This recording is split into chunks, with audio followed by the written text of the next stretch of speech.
Monsieur le Président, bonjour. Bonjour. Pourquoi le Burundi envoie-t-il des troupes au Mali? Parce que vous savez très bien que le Burundi a connu aussi des difficultés, mais pour sortir de ces crises, le Burundi a été soutenu par les pays de la région, mais aussi la communauté internationale et sous le chapeau de l'Union africaine. C'est pourquoi le Burundi reconnaît ce que les autres pays ont fait pour lui, raison pour laquelle maintenant c'est question de faire la réciprocité en guise de reconnaissance de ce que les autres pays ont fait pour le Burundi. C'est pourquoi le Burundi donc se voit obligé d'être aux côtés des Maliens. Le chef de la MISMA, votre compatriote Pierre Buyoya, a évoqué l'arrivée de 2 unités burundaises, un bataillon d'infanterie et une compagnie de génie. Pour ce qui est des troupes, comme vous le savez très bien, quand on a commencé en Somalie, on avait commencé avec 2 bataillons. Maintenant, nous sommes autour de 6 000 militaires. Pour vous dire qu'on peut commencer par des petits effectifs et revoir à la hausse seront donc les situations. Est-ce que vous ne faites pas ça aussi pour donner une image plus positive du Burundi auprès de la communauté internationale? Évidemment, aujourd'hui, quand on a la paix, on doit partager cette paix avec les autres et montrer que ceux qui ont contribué pour soutenir le Burundi, ils ne se sont pas trompés. Ils ont donc soutenu ceux qui sont capables de reconnaître qu'ils doivent aussi faire quelque chose à l'endroit des autres. Depuis la dernière présidentielle de 2010 qui a été boycottée par l'opposition, est-ce que votre pays ne souffre pas d'un déficit démocratique et est-ce que l'atelier pouvoir-opposition qui a commencé ce lundi à Bujumbura ne peut pas combler ce déficit?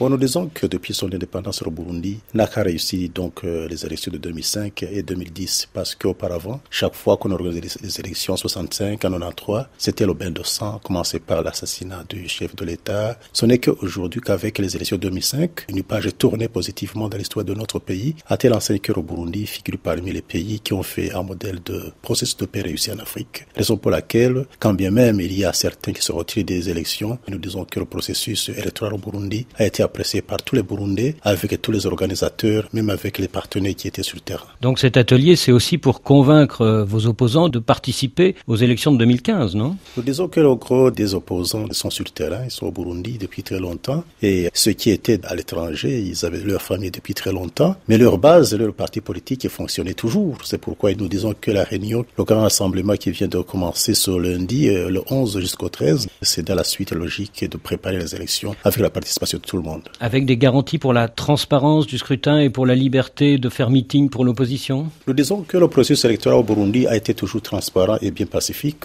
Ce n'est que le résultat des élections qui cause problème. Mais tout le monde, y compris la communauté internationale, confirme que chaque fois qu'on organise les élections au Burundi, le processus est bien organisé. Malgré cet atelier, l'un des chefs de l'opposition, Agathon Rwasa, n'est pas rentré à Bujumbura car il craint toujours pour sa sécurité. Est-ce que vous pouvez lui assurer sa protection? Bon, nous disons que le Burundi a besoin de tous ses fils et toutes ses filles. On ne peut pas forcer les gens à vivre par force au Burundi. Donc il est parti de lui-même, il va revenir de lui-même comme les autres sont venus. Mais est-ce qu'il ne faut pas le rassurer? Pour le rassurer, c'est pour dire que depuis que nous sommes au pouvoir, depuis en 2005, on a lancé un appel vibrant à l'endroit de tous les Burundais qui étaient partis à l'exil. C'est pourquoi on ne cesse de répéter que tous les Burundais qui veulent rentrer peuvent rentrer, y compris ceux qui est. C'est compris que Rwasa, c'est un Burundais comme les autres. Et selon Agathon Rwasa et Alexis Sindouidje, il y a plusieurs prisonniers politiques actuellement au Burundi. Est-ce que vous êtes prêt à un geste de clémence? Bon, nous disons que quand on est interpellé devant la justice, on a droit à la défense, c'est ceux qui n'hésitaient pas dans le passé. Et quand vous êtes condamné, il faut accepter la condamnation et ne pas dire après que vous êtes un prisonnier politique. Nous disons que c'est la justice qui fait son travail. Et vous avez vu même avec la clémence que nous avons prise la fois passée, notre gouvernement a libéré autour de 7 000 prisonniers de l'année passée lors du cinquantenaire. C'est un signe montrant que la justice est indépendante, mais le président de la République intervient avec le Conseil supérieur de la magistrature conformément à la Constitution. Vous parlez de clémence. La semaine dernière, on a eu une bonne nouvelle. Après 16 mois de prison, notre confrère Hassan Rouvakuki de Radio France Internationale a été libéré pour raison de santé. Est-ce que c'est un signe de détente? Bon, détente ou je ne sais pas quoi. L'essentiel, c'est que la justice a fait son travail. Même le concerné a félicité, a remercié la justice. Il est très content et le reste, donc, nous disons que c'est question d'appréciation de la justice conformément à la loi.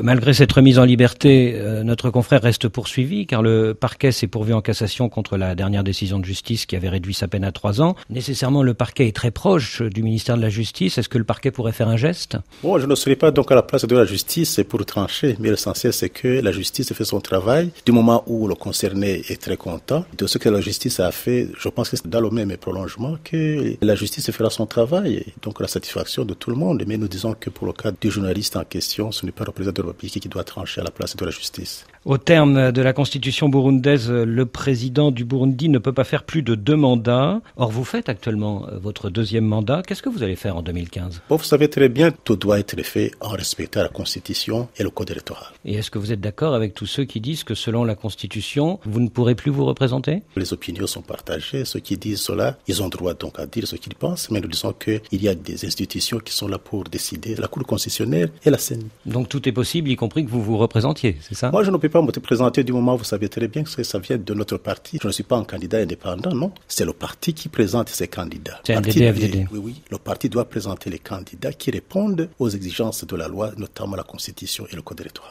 Monsieur le Président.